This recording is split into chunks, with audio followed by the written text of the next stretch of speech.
नमस्कार, वंदे मातरम। मैं हूं श्यामगिरी। आप देख रहे हैं हमारा चैनल मुद्दा भारत का। मुद्दा भारत का यानी मुद्दा आपका।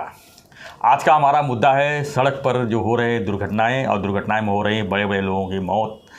आखिर में इसके पीछे दोष किसका है, क्यों ऐसा हो रहा है। अभी पिछले दिनों विनायक मेटे जी जो विधायक थे महाराष्ट्र के, उनकी दुर्घटना में मौत हो गई। उसके बाद अभी दो दिन पहले साइरस मिस्त्री जी का, जो बहुत बड़े उद्योगपति थे, उनका जो है दुर्घटना में मौत हो गई। आखिर में इसमें गलतियां कहाँ है, क्योंकि सीट बेल्ट तो एक है गलती, और भी क्या गलतियाँ हैं, कैसे सुधारा जा सकता है, इसी पर चर्चा करेंगे हमारे सहयोगी अनिल थत्ते जी से। थत्ते जी, बताइए कि जो दुर्घटनाएँ हो रही हैं, जो जानी जा रही हैं लोगों की, निर्दोष लोग मारे जा रहे हैं। ये तो दो वीआईपी लोग थे जिसके नाम अभी चर्चा में है, लेकिन ऐसे न जाने कितने अनगिनत लोग रोज़ मर रहे हैं। तो क्या होना चाहिए इसके पीछे सर? सर, पहली बात तो ये है कि मैं इसको अपघात नहीं बोलता हूँ। साइरस मिस्त्री का जो हुआ उसको मैं आत्मघात बोलूँगा। पहली तो कानून जो बनाए गए हैं जी, वो तुम्हारी सुरक्षा के लिए बनाए गए हैं, सरकार की सुरक्षा नहीं है। जी नहीं, लोगों की, तुम्हारी खुद की सुरक्षा के लिए बनाए गए हैं। आपको अगर वो रोड पे 100-120 से ज़्यादा नहीं चलाना है तो आप 135-40 से क्यों चला रहे थे? दूसरी बात, सीट बेल्ट आगे वाले के साथ साथ पीछे वाले को भी लगाने के लिए बनाए हुए हैं ना। पीछे 3 दिया जाता है बेल्ट। तो फिर आपने, सर सीधी बात है, साइरस मिस्त्री का केस पूरा मैंने इसके ऊपर देखा, उसके विजुअल्स देखे। सर वो अगर ये लगा के रखते थे तो वो जो मर्सिडीज़ का ये जो फुगा रहता है वो भी बलून, वो भी इसके साथ जुड़ा हुआ है सीट बेल्ट से, वो नहीं है तो वो भी नहीं खुलता है। तो फिर आप क्या होता है, मैंने देखा है खुद कि ऐसा जब होता है ना, साइड बेल्ट नहीं होता है तो आदमी जो है ना वो एक्सीडेंट से नहीं मरता है, वो ऐसा ढक करके उसका जो ऊपर का ये है रूफ है उसके ऊपर जाके टकराता है तो ये सत्यानाश हो जाता है। फिर नीचे गिरता है, वो सीट क्यों गिरता है, चेस्ट का बर्बाद हो जाता है और मरता है जी। वो अगर सीट बेल्ट पकड़ा हुआ है उसको तो वो सुरक्षित रह सकता है। थोड़े जख्म होंगे मगर मरेगा नहीं। तो ये अपघात नहीं है, आत्मघात है। सर मैं खुद की हकीकत आपको बताऊं, मैं कभी भी, आप मुझे कभी भी कहीं भी अचानक से चेक करो, मैं कहीं भी बैठा हूं, आगे बैठा हूं, पीछे बैठा हूं, मेरा सीट बेल्ट हमेशा आपको दिखाई देगा। पहली बात तो ये है कि हेलमेट का भी, स्कूटर का है वो भी ऐसा ही है। उसमें मैं थोड़ा सा ये समझ सकता हूँ क्योंकि हेलमेट खाली सर का संरक्षण करता है, अगर यहाँ पे आघात हुआ तो नहीं होता है। कार में वो भी सुरक्षा आपको मिल सकती है कि भाई अगर बेल्ट है और वो सीट में पकड़ के रखता है, बलून आता है तो आप बच सकते हैं। मगर एक बार ऐसा हुआ कि मुझे फैटल एक्सीडेंट हो गया, डीजल था रास्ते पर और एक के पीछे एक वाहन ये होते जा रहे थे, मैं ब्रेक दबाऊँ तक मैं भी बह गया, मगर मेरा हेलमेट था, इसके लिए मैं बच गया। मैं पूना जा रहा था और 80 के स्पीड से थी गाड़ी, ज़्यादा स्पीड भी नहीं था, टर्न ले रही थी तो टर्न पे पानी था तो गाड़ी उल्टी हो गई पूरी टर्टल, मगर मैंने बेल्ट पहना हुआ था, कुछ नहीं हुआ। हाँ नहीं, उल्टा हो गया मैं, मतलब पुलिस की गाड़ियाँ 2 मिनट के अंदर वहाँ पहुँच भी गई और उन्होंने गाड़ी सुलटी की। पहले वो बोले सर आपको कुछ हुआ नहीं है, आप सादा खाली बैठे रहो, आपने बेल्ट लगाया था, बच गए आप। मैं और मेरी मिसेस दोनों ने बेल्ट लगाए थे। उसको मैंने बोला तुम शुरू में बोल रही थी वो बेल्ट का ये क्या तकलीफ होता है, मैं बोला था तुमको नहीं, वो मुसीबत में काम आएगा। मतलब बेल्ट नहीं लगाते तो उसमें कुछ भी हो सकता था? वो उसको कुछ हो सकता था, आपको भी हो सकता था, मेरे को भी हो रहा है वाला ही था अगर बेल्ट नहीं। तो हम लोगों को पुलिस ने गाड़ी ठीक करके हमको उतारा। सर ज़रा भी खरोच नहीं आई, गाड़ी पूरी टलटल होके पलटी होके गई थी फिर भी। तो मैंने उस दिन जितने मेरे फ्रेंड थे उनको मैसेज किया कि भाई seat belt is a compulsory, आपको ये लगाना ही है, और लगाते हैं। ये लोग हैं ना, पर्टिकुलरली इसमें 2 बातें मैं कहना चाहूँगा। सर एक वीआईपी मरता है ना तो उसकी न्यूज़ बनती है, और दिन में अभी उसकी आंकड़ेवारी गडकरी ने कल दी, वो बोला एक दिन में कम से कम 1500 लोग मरते हैं रोड एक्सीडेंट, और सब यंगेस्ट, उसमें ज़्यादा करके 35 के नीचे के रहते हैं। उसमें स्कूटर का नहीं, कार अपघात का भी उसने बोला 1500 लोग सब मरते हैं, उनकी न्यूज़ नहीं होती क्योंकि वो कुछ खास नहीं होते। इनके लिए कैसे राष्ट्रपति पंतप्रधान से लेकर सबका दुखौटा आता है, मगर एक भी दुखौटे में ये मेंशन नहीं होता है कि अरे तू अगर सीट बेल्ट पहनता था तो मरता नहीं था। या तो लोगों के लिए उसमें मैसेज नहीं होता है कि भाई साइरस की मौत का गम हम प्रदर्शित करते हुए पूरी दुनिया को ये बता देना चाहते हैं कि साइरस का बेल्ट लगाओ। एक भी बड़े आदमी के मैसेज में ये नहीं है। मैं मैसेज रिलीज़ करता तो उसमें लिखता था कि साइरस की मौत आत्मघात है, अपघात नहीं। वो आत्मघात आपका साथ भी हो सकता है, तो सीट बेल्ट पहनो, ये बोल सकता है। अभी इसमें और एक बात है कि सर हमारे रास्ते जो है ना वो उखड़ खाबड़ क्यों हो गए हैं। ये रास्ते बनाते जब है वो कार के लिए बनाते हैं, और उसमें से ऐसा है, कानून है उनका कि आधा रास्ता जो है, बड़े 4 लेन है तो उसमें 2 लेन जो है वो हेवी व्हीकल्स के लिए रहती है, जो लेफ्ट साइड से होती है, लेफ़्ट साइड से होती है, और 2 ये कार के लिए रहती है। वो जो लाइट है दोनों के, आप रास्ता ऐसे कैसे बनाते हैं, वहाँ भी वही और यहाँ भी हेवी व्हीकल जाने वाले जहाँ से है वहाँ पे रास्ता अलग नहीं होना चाहिए। वो हेवी जो वजन है वो पहनने लायक नहीं रास्ता होना चाहिए। आप पूरा रास्ता ऐसे एक साथ बना देते हैं, ये पागल बना है सरकार का भी। वहाँ का अलग बनाओ, यहाँ का अलग बनाओ।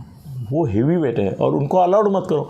मैं पूना जाता हूँ, हर हफ्ते पूना जाता हूँ, मैं गिनता रहता हूँ कितनी गाड़ियाँ हेवी व्हीकल्स यहाँ पे आती हैं।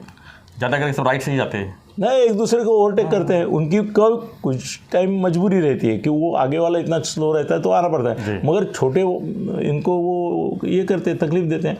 और एक बात सर इसमें है कि अगर 100 रुपया खर्चा होता है और उसमें से 60-70 रुपया खाते हैं पैसा, तो पत्थर ही आ गए हमारे नसीब में। सर मैं दुनिया भर घूमता हूँ, दुनिया भर में मुझे एक भारत छोड़ के और बांग्लादेश और यहाँ मैंने गया हूँ, पाकिस्तान, बाकी सब दुनिया में गया हूँ, कहीं रास्ते कोई शिकायतें नहीं होती कुछ नहीं। सर रास्ते एयरपोर्ट जैसे होते हैं। दुबई का रोड देख लीजिए, बगल में ही है। जहाँ जाओ वहाँ। सर श्रीलंका इतना गरीब देश है, मैं श्रीलंका में 12 बार जा चुका हूँ सर, कभी भी मैंने नहीं देखा कि उनका रोड खराब है। छोटा होगा मगर बना बनाया होगा। तो हमारे देश में ऐसा है सर। मैं आज एक बड़ा गोप्य स्फोट करने जा रहा हूँ जी, बहुत बड़ा, मतलब ये साइरस बिरस सब भूल जाएंगे, और मैं जो अभी गोप्य स्फोट कर रहा हूँ और वो नाम के साथ कर रहा हूँ जी, तो हिल जाएंगे सब कि रास्ते ऐसे क्यों होते हैं। सर बम्बई में 52 या 35 कितने पुल बने, वो फ्लाईओवर कितने बने, 52 बने, 55 उस समय 52 या ऐसा कुछ बने। चलो वो आंकड़ा आगे पीछे उसका मायना नहीं रखता है। सब जब गडकरी साहब 95 से लेकर 98 तक महाराष्ट्र के सार्वजनिक 99 तक सार्वजनिक बांधकाम मंत्री थे, तो गडकरी ऐसे कि वो पैसा खाना वगैरह उनका कुछ नहीं होता है, वो चारित्र संपन्न आदमी है, इसीलिए तो अभी दिल्ली में तो मुसीबत में, वो बात अलग है। मगर सर गडकरी से मेरी उस समय बहुत ज़्यादा दोस्ती थी, मुंडे की वजह से उनको भी कई बार मिलता हूँ। तो एक बार ऐसा हो गया कि उन्होंने मुझे बोला कि ये पूरे 52 जो फ्लाईओवर है उसमें वो बनाने वाली जो कंपनी है उनके मालिक को मैंने बुलाया और उनको मैंने बोला कि मुझे एक पैसा नहीं चाहिए, न तुम किसी को दोगे, जितना पैसा तुम्हारे बजट में सैंक्शन हुआ है वो। मैं न सर गडकरी का नाम लेके बोल रहा हूँ, गडकरी साहब आके मेरे को बोले कि अनिल तुम सच बोल रहे हो झूठ, वो गडकरी है वो बोलेंगे अनिल सच बोल रहे हैं, क्योंकि आगे की जो कहानी है ना वो भी गडकरी साहब ने ही मुझे बताई हुई है और उसका मैं अनुमोदन वो कंपनी से लिया हूँ। तो बोले एक पैसा भी किसी को देने का नहीं है तुमको, ये सब फ्लाईओवर तुम पूरे करो, ईमानदारी से करो। वो मालिक ने बोला कि सर आप अभी ये बोल रहे हैं कि एक पैसा भी किसी को देना नहीं है, मगर हमारा आज तक का अनुभव ऐसा है कि 100 रुपये का बजट हमको देते हैं तो उसमें से कम 30 या 40 रुपये हमको देना पड़ता है, उसके बगैर हमारी बिल सैंक्शन नहीं होती। तो आप गारंटी देते हैं कि आप बिल सैंक्शन होंगे? बोले हाँ मैं गारंटी देता हूँ, मैं गारंटी देता हूँ सार्वजनिक बांधकाम मंत्री के तौर पे कि आपका हर एक बिल टाइम पे आपको मिलेगा। सर बाद में ऐसा हुआ कि वो जो कंपनी के ओनर थे, नाम अभी नहीं ले रहा हूँ, दुनिया को मालूम है कौन सी कंपनी ने ये सब फ्लाईओवर बनाए वगैरह, तो कंपनी के जो प्रजापिता थे बहुत सीनियर बिजनेसमैन थे और बहुत एक man of character, man of culture, man of guts, तो वो इन बिटवीन मेरे मित्र हो गए थे। तो मैंने उनको पूछा कि सर आपने ये सब फ्लाईओवर बनाए, तो मुझे गडकरी साहब ने ऐसा बताया कि एक पैसा भी आप किसी को रिश्वत के तौर पे नहीं देंगे। तो क्या ये सही है कि रिश्वत के तौर पे इसमें आपको कुछ देना नहीं पड़ा? तो मेरी ओर वो देखने लगे, बोले गडकरी साहब झूठ नहीं बोलते हैं। उन्होंने हमको बुलाया था और बोला था कि एक पैसा भी रिश्वत करके मत दो, पूरा पूरा पैसा, हर एक पैसा जो भी आपको मिलेगा, आपका जो बाकायदा कमीशन है छोड़ के आप फ्लाईओवर में लगाओ, प्रोजेक्ट में पूरा। और आपको कोई अगर बोलता है कि पैसा मांग रहा है, अधिकारी मांग रहा है, ये पॉलिटिशियन मांग रहा है, मेरे पास आओ। बोले ये बात सही है गडकरी ने जो बताई। मैं बोला आगे का मेरा सवाल थोड़ा सा पेचीदा है, क्या आपने सचमुच ये काम का फाइनल जो बिल सेटलमेंट था वो करने से पहले किसी को पैसा दिया था? तो एकदम चौंक गए। वो बोले ऐसा सवाल क्यों पूछ रहे हो तुम? मैं बोला देखो मेरे पास बहुत बड़ा नेटवर्क है और वो नेटवर्क से मुझे खबर मिली है कि आपका फाइनल पेंडिंग था और गडकरी साहब वो क्लियर करने के लिए कोशिश किए जा रहे थे। तो गडकरी साहब को प्रमोद महाजन ने बुला लिया। नाम ले रहा हूँ सर, मैं नाम ले रहा हूँ। प्रमोद महाजन ने बुलाया और वो बोले कि ये जो ब्रिज जिस कंपनी ने बांधे हैं वो हमको पार्टी के फ़ंड के लिए पैसा नहीं दे रहा है, हमको इसमें कम से कम 25 से 35 करोड़ चाहिए, नहीं तो इसका फाइनल बिल जो है वो आपके कहने के बावजूद सैंक्शन नहीं होगा। तो गडकरी पहले तो गुस्से में आ गए, प्रमोद महाजन के ऊपर टूट पड़े। बोले ये क्या बात कर रहे हो?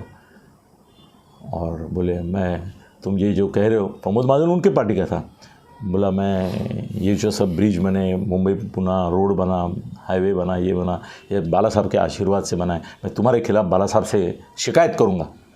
कौन बोले? गडकरी बोले। किसको बोले? ये महाजन बोले। नहीं, महाजन को गडकरी बोले। अच्छा। कि तुम अभी बोल रहे हो 25-35 करोड़ देना पड़ेगा, तो मैं शिकायत करूंगा बाला साहब से।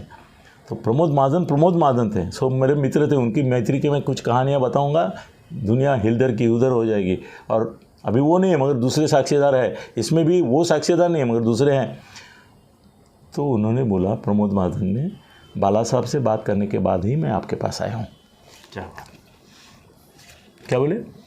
बाला साहब से बात करने के बाद ही। तो गडकरी ने वो कंपनी के मालिक को बुलाया, बोले देख तूने बढ़िया काम किया है, ऑनेस्टली काम किया है, मैंने तुमसे चाय तक नहीं पी है तुम्हारी, मगर ये पॉलिटिकल पेचीदा मामला हो गया। प्रमोद महाजन अभी मेरे को बोल रहे हैं कि इसमें 25 या 35 ऐसा कुछ फिगर था, मिलना चाहिए, नहीं तो इसका बिल नहीं मिलेगा। तो क्या करोगे? तो मालिक ने उनको बोला कि वो अभी गुजर गए, उनके वारिस है। तो वो बोले कि गडकरी साहब आपके कहने की वजह से मैंने इतना काम बढ़िया और अच्छा किया है, आप वो जो बोलेंगे करेंगे।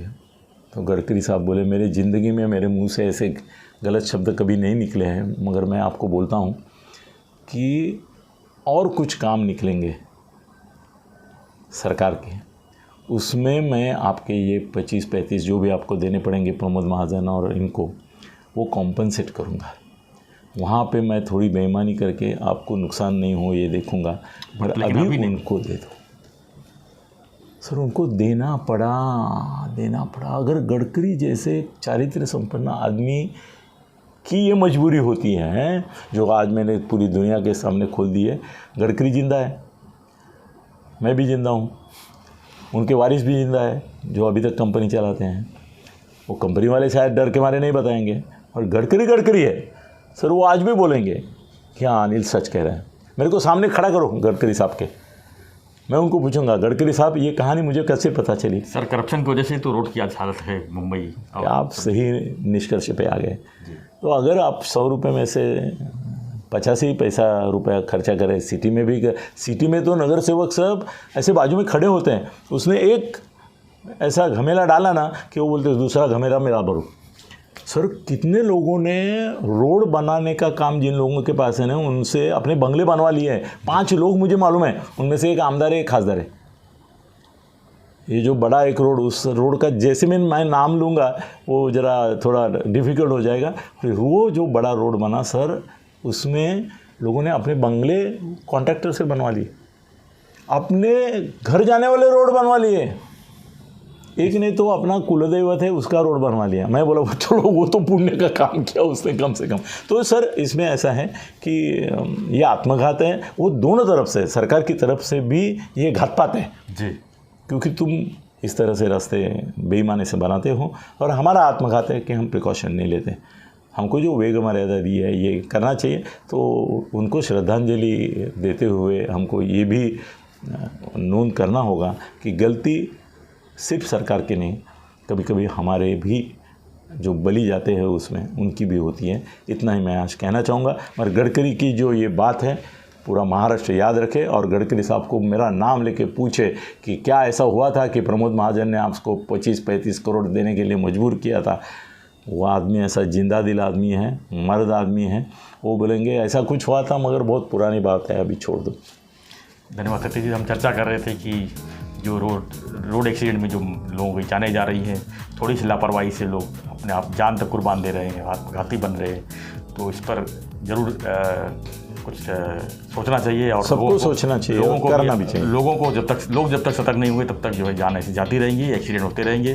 क्योंकि पूरे मुंबई क्या महाराष्ट्र क्या पूरे देश की जो रोड है वो जो है इतने भ्रष्टाचार से लिप्त है, इतने अनुकूल नहीं है कि हमारी गाड़ियाँ 200 की स्पीड चले या 150 की स्पीड चले। इसलिए सीट बेल्ट जो है, जो अभी गवर्नमेंट जागी है थोड़ा सा कि जहाँ भी बैठो सीट बेल्ट लगाओ, और नहीं लगा हुआ तो फाइन भरना पड़ेगा। तो ये फाइन जो है आपकी जान बचाने के लिए फाइन है, ना कि उनको सरकार की तिजोरी भरने के लिए है।